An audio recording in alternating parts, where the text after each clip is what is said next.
कथा को ठुलो को सानो। एउटा घना जंगल थियो जहाँ धेरै जनावरहरू बस्दथे। ती जनावरहरू मध्ये जिराफ, हात्ती र मुसो भने धेरै मिल्ने साथी थिए। एक दिनको कुरो हो, ती तीनै साथी मिठा मिठा गफ गरी बसेका थिए। अचानक सामान्य विषयमा उनीहरू बीच चर्काचर्की चल्न थाल्यो।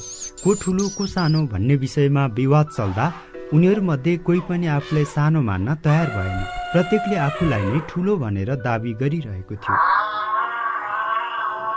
हेर साथी हो, म अग्लो छु, त्यसमाथि मेरो घाँटी कति लामो छ।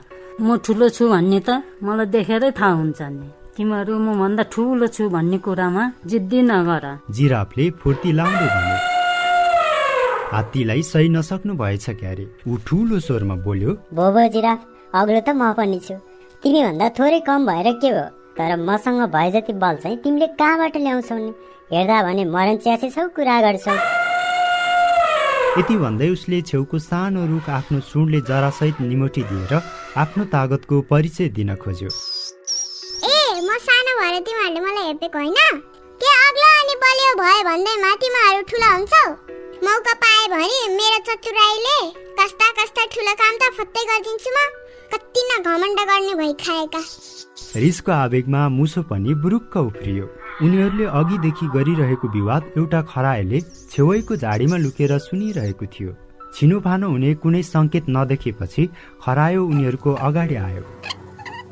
शान्त साथी हो, शान्त। कति साह्रै मिल्ने साथी हामी तिन त भनेर जंगल जंगल सुनाउँदै हिँड्थ्यौ त सबैलाई। यही हो तिमीहरूको मित्रता? साथी साथीमा के ठुलो के सानो नि? खरायोको कुरा सुनेर तीनैजना मित्रहरू लाजले घोसेमुन्टो लगाउन थाले। खरायोले भन्यो, ठुलो सानोको प्रसङ्ग उठाइहाल्यौ, उठाएपछि छिनफानो पनि त हुनु पर्यो नि, कि कसो हो? उनीहरू चुपचाप भए र मुखामुख गर्न थाले। लु, अब म तिमीहरूको सानो परीक्षा लिन्छु। को ठुलो को सानो पत्तो चलिहाल्छ नि एकैछिनमा। लौ, मेरो पछि पछि आओ। खरायोले आदेश दियो। उसको आदेश मान्दै जिराफ, हात्ती र मुसो तीनैजना लुरु लुरु खरायोको पछि लागे। खरायोले उनीहरूलाई एउटा ठुलो अग्लो आँपको रुखको छारिनेर पुर्यायो। खरायोले उनीहरूलाई त्यहाँ किन लगेको भन्ने कुराको उनीहरू कसैले पनि थाहा पाउन सकेनन्। एकैछिनमा उनीहरूतर्फ फर्किएर खरायोले भन्यो, लौ, तिमीहरू यही छारीमा बस। को ठुलो को सानो पत्ता लगाउने हो भने मैले अराए अनुसारको काम तिमीहरूले पालै पालो गर्नुपर्छ नि। तयार छौ होइन? तीनैजना एकै स्वरमा कराए। यतिकैमा खरायोले त्यही ठुलो रुख देखाउँदै भन्यो, ल त मुसो भाइ, यो रुखको टुप्पामा रहेको केही पात टिप त। कुरो सुन्ने बित्तिकै मुसा पात समाउन बुरुक बुरुक उफ्रिन थालिहाल्यो। उसले टुप्पाको पात त के नजिकको हाँगा पनि भेट्टाउन सकेन। उफ्रदा उफ्रदै ऊ लखतरान पर्यो। यो देखेर हात्तीलाई एकदम हाँसो उठ्यो, तर खरायोले सुन्ला भनेर ऊ सतर्क भयो। मित्र हात्ती, खरायोले हात्तीलाई बोलाएको मात्र के थियो, हात्ती जसङ्ग भयो। अबको पालो तिम्रो, यी रुखका टुप्पाको पात चुडेर खसाल्ने। हात्ती गमक्क पर्यो। आत्मविश्वासको साथ उसले लमक लमक 2 पाइला अघि सार्यो र रुखका हाँगातर्फ आफ्नो सुड लम्कायो। तर पातका नजिक उसका सुड पुगे पनि पात भने जति गरे पनि छुन सकेन। उसले धेरै कोसिस गर्यो, तर आखिरमा हार खायो। उसले जिराफसँग आँखा जुदाउने हिम्मत गर्न सकेन। थकानले ऊ भुइँमा थचक्क बस्यो। मित्र जिराफ, अब चाहिँ तिम्रो पालो। लौ त, रुखको टुप्पाको ती पात टिप त। जिराफ बसेको ठाउँबाट जुरुक्क उठेको मात्र के थियो, उसको लामो घाँटी टुप्पाको पात भए ठाउँ नै पुगिहाल्यो र एक एक गर्दै मुखले पात चुडाल्दै भुइँमा खसाल्न थाल्यो। ल ठिक छ जिराफ, यस काममा तिमी ठुला रहेछौ। खरायोले ताली पड्काएर जिराफको प्रशंसा गर्यो। जिराफ पनि गर्वले फुल्यो। तर काम त अझ बाँकी छ। मित्र हो, ल त मुसो मित्र, यो रुखलाई जरै सहित निमोट त। खरायोले छेउको आँपको रुखलाई औल्याउँदै हरायो। मुसो त एकछिन अक्क न बक्क पर्यो। आँट गरेर उसले 4 खुट्टाले रुख धकेल्न खोज्यो, तर उसका साना खुट्टाले सकेनन्। उसले रुखको पात समेत हल्लाउन सकेन। ऊ असिन पसिन भयो। हात्तीतर्फ पुलुक्क हेर्दै जिराफले मुसोलाई खुच्चिङ गर्यो। यो सब खरायोले चाल नपाए झैँ गर्यो। ल त जिराफ, तिमी निमोठ न त। मुसो भाइले त सकेनन्, तिमीले त सक्लौ नि, कि कसो? यस्तो जाब काम गर्नु पनि किन नसक्नु र? जिराफ हौसियो। उसले सोझो लामो घाँटी खुम्च्याएर रुख अठ्याउला भन्ने सोचेको थियो, तर घाँटी खुम्च्याउन सकेन। अलि टाढाबाट अठ्याउन उसका गोडाले भ्याएनन्।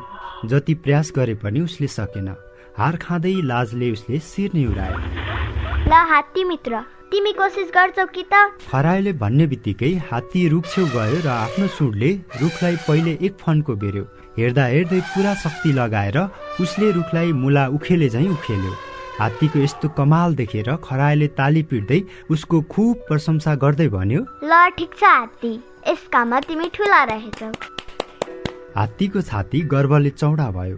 खरायो धैर्यका साथ बोल्यो, तिमीहरूको एउटा परीक्षा त बाँकी नै छ बन्धुहरू हो। यो सुनेर हात्तीले जिल्ल पर्दै भन्यो, अब के नै बाँकी छ र? छ नि, लौ उता हेर त, देख्यौ तिमीहरू सबैले? अलि पर्तिर भुइँमा परेको एउटा सानो प्वाल देखाउँदै भन्यो, अब ढिला किन गर्नु छ र? ल त हात्ती मित्र, तिमी यो प्वालभित्र पसेर बाहिर आऊ त। हात्ती रिसले आगो भयो, तर आफूलाई सम्हाल्दै उसले भन्यो, कस्तो कुरा गर्नुहुन्छ खरायो मित्र? यस्तो सानो पालमा म जस्तो ठुलो प्राणी छिर्न त सक्दैन, निस्कने त कुरै भएन। कसो त जिराफ, तिमी सक्छौ त? हो मित्र खरायो, यो हाम्रो लागि असम्भव काम हो। जिराफले हात्तीको कुरा सही ठर्याउँदै भन्यो। खरायोले उनीहरूको कुरा सुनेन, बरु उसले मुस्कुराउँदै मुसोलाई भन्यो, मुसो भाइ, तिमी नै पुपालमा पसेर निस्कने हो कि? तिम्रा यी दुई मित्रले त हार मानिहाले, अब तिम्रै पालो। खरायोको आदेश पाउने बित्तिकै हस्याङ फस्याङ गर्दै मुसो झट्टै पालमा पसिहाल्यो। हात्ती र जिराफ मुखामुख गर्न थाले।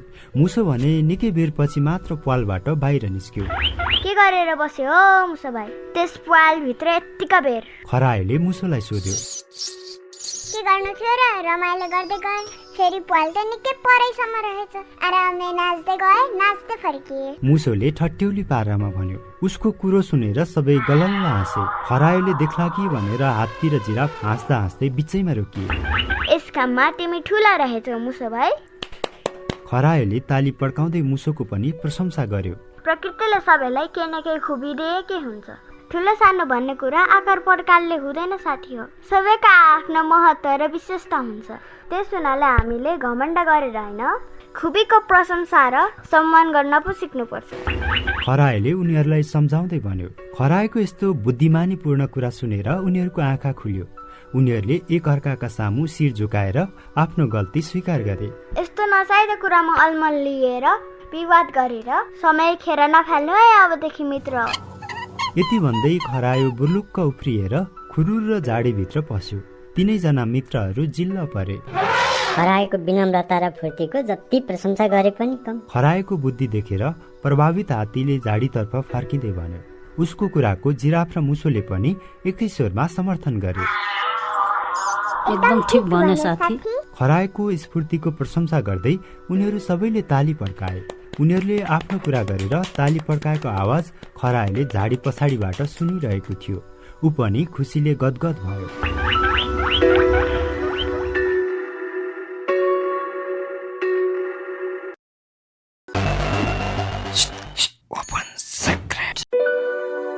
बालकथा वनको राजा।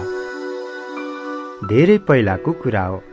एक साँझ सिंह नदीमा पानी खान गएको थियो। सोही समयमा गोहीले उसको अगाडिको एउटा खुट्टामा दाँत गाड्यो। गोहीलाई पछाड्दै सिंह बल्ल तल्ल नदीबाट बाहिर निस्कियो। सकि नसकी जङ्गलमा आयो। खुट्टामा ठुलो घाउ लाग्नुको साथै धेरै रगत बगेको हुँदा सिंह केही दिन इन्तु न चिन्तु भएर जङ्गलमा नै सुत्यो। थोरै टाढाको गुफामा पनि पुग्न सकेन। सिंह बिरामी हुँदा उसलाई सहयोग गर्नुको साटो धेरै जसो पशु पन्छीहरूले उल्टै विरोध गरे। उसलाई दुख्यो कि भन्न थाले, दुष्ट राजा हुँदा सबलाई भयो गाह्रो, प्रजाको खुसी भन्दा तनै राज्य प्यारो।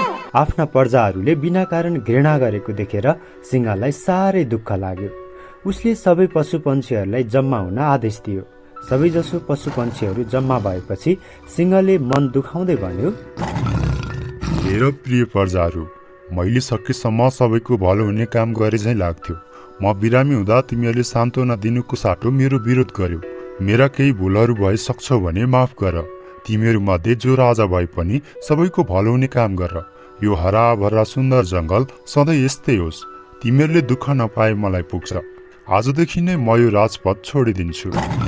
सिंहको कुरा सुनेर धेरै जसो पशु पन्छीहरूले खुसी हुँदै भने, आजदेखि हामी सबैलाई सुख शान्ति हुन्छ। तिमी जस्तो स्वार्थीलाई यो जङ्गलबाटै निकाल्नु पर्ने हो। एकपल्टलाई माफ भएछ। सिंह आफ्ना प्रजाहरूको कुरा सुनेर दुखी हुँदै गुफातिर लाग्यो। सिंहलाई माया गर्ने केही पशु पन्छीहरू पनि थिए। उनीहरू पनि एकपल्ट अरूले राज्य गर्दा कस्तो प्रगति हुँदो रहेछ हेरौँ न भनेर चुप लागे। धेरै जसो पशु पन्छीहरू खुसी भए। अब कसलाई जंगलको राजा बनाउने भन्ने कुरामा छलफल गरे। सबै जनावरहरू आफू नै पहिला राजा बन्न चाहन्थे। बाघले सम्झाए, आपसमा झगडा गर्नुभन्दा सबै जनावरहरू पालै पालो राजा हुने व्यवस्था गरौँ, जसले राजा भएर सबैलाई चित्त बुझाउन सक्छ। त्यसैलाई सधैँका लागि राजा बनाउने निधो गरौँ। यदि सो राजा चित्त बुझ्दो भएन भने उसले चाँडै राजपद छाड्नुपर्छ। यदि राम्रो काम गर्यो भने राजा फेर्न नै परेन। राजा बनाउँदा ठुलो जनावर हात्तीलाई नै बनाउँदा राम्रो होला, होइन र? बाघको कुरामा सबैजसो पशुपन्छीहरूले सहमति जनाए। हात्तीलाई माला पहिर्याउँदै पशुपन्छीहरूले भने, राम्रोसँग राज्य चलाउनु, सबैको भलाइ हुने काम गर्नु, तपाईलाई यही शुभकामना छ। हात्तीले राम्रो काम गर्ने प्रतिज्ञा गर्यो, तर केही समयपछि नै आफूले गरेको प्रतिज्ञा सबै भुल्यो। उसले कलिलो कलिलो बोटबिरुवा र मिठा मिठा घाँसहरू अरू जनावरहरूले खान नपाउने नियम बनायो। शाकाहारी जनावरहरूलाई हात्तीको क्षुद्र व्यवहार पटक्कै मन परेन। दंगा सुरु भयो। उसलाई कम समयमै राजपद छोड्न कर लाग्यो। त्यसपछि जिराफ सोझो जनावर भनेर उसलाई राजा बनाए। उसले पनि सबै जनावरहरूलाई पालै पालो मिठा मिठा घाँसहरू र फलफुलहरू ल्याउन लगाएर आफू बसी बसाउ गरी खान थाल्यो। त्यसैले जिराफ पनि टिक्न पाएन। बाघ भालु राजा हुँदा कुन जनावरको मासु मिठो छ भन्दै छानी छानी खान थालेपछि बाघ भालु पनि धेरै समयसम्म टिकेनन्। बाँदरको पालामा त पशुपन्छीहरूले समेत शान्ति पाएनन्। मिठा मिठा फलफुलहरू भएका रूपमा चराहरू बस्न नै नपाउने नियम बनायो। त्यसैले बाँदर पनि हट्यो। क्रमशः सबैको पालो आयो र गयो। सबै जनावरहरूले आफ्ना स्वार्थ मात्र हेरे। खराएसम्मले पनि आफूलाई दुबो मनपर्ने भएकाले जंगल नै फडानी गरी धेरै भागमा दुबो रोप्न लगायो। दिनदिनै जंगलको वातावरण झन प्रदूषित हुँदै गयो। त्यसपछि सबै पशुपन्छीहरूले सिंह राजा हुँदाको रमणीय क्षणहरू सम्झिँदै पछुतो गर्न थाले। कुवा रित्तिएपछि त्यसको महत्त्व थाहा हुन्छ भने चाहिँ सिंहलाई निकालेपछि सबैले उसको महत्त्व बुझे। एक दिन धेरै पशुपन्छीहरू मिलेर सिंहकोमा जाने सल्लाह गरे। सिंहको गुफा बाहिर गएर नम्र हुँदै पुकारे, हामीबाट भुल भयो वनको राजा सिंह, सकेनछौँ हामीले तपाईलाई चिन्न। बुढो सिंहले गुफा बाहिर निस्केर सबै पशुपन्छीहरूलाई हेर्दै बडो विनम्र स्वरमा भन्यो, अब मैले के सहयोग गर्नु पर्यो भन, म सक्दो सहयोग गर्न तयार छु। कोइलीले सुमधुर स्वरमा भन्यो, सिंह राजा, पहिला त हामीहरूले गरेको भुलको लागि माफ गर्नुहोस्। जंगलको डामाडोल अवस्था देखेर हामीलाई चाहिँ साह्रै चिन्ता लाग्यो। हामीले सबैजना भएर राजा हुँदाको अनुभव बटुल्यौं। जंगली जनावरहरूले पनि लाजले शिर निहुराएर कोइलीको कुराको समर्थन गरे। सिंहले सबैको आग्रह स्वीकार्दै भन्यो, ठिक छ, सबैको यही इच्छा छ भने म पुनः राजा हुन्छु। कसैले राम्रोसँग राज्य चलाउन सक्छु भन्छ भने ऊ फेरि पनि राजा बन्न सक्नेछ। म खुसीसँग राज्य छोडिदिन्छु। सिंहको यस्तो मायालु कुरा सुनेर सबै पशुपन्छीहरू खुसी भए। सिंह पुनः राजा भयो। जंगलमा खुसियाली छायो। सबै पशुपन्छीहरू मिलेर नाचगान गरे। सिंह मन्त्रमुग्ध भएर पशुपन्छीहरूको खुसीमा सामेल भयो। हो, त्यो बेलादेखि अहिलेसम्म पनि पशुपन्छीको भावना बुझेर सिंह नै वनको राजा भइरहेको छ। शिक्षा। कुरा नै नबुझी छिटो निर्णय लिँदा पछुतो हुन सक्छ। त्यसैले जे काम गर्दा पनि सोच विचार गरेर मात्रै गर्नुपर्छ है।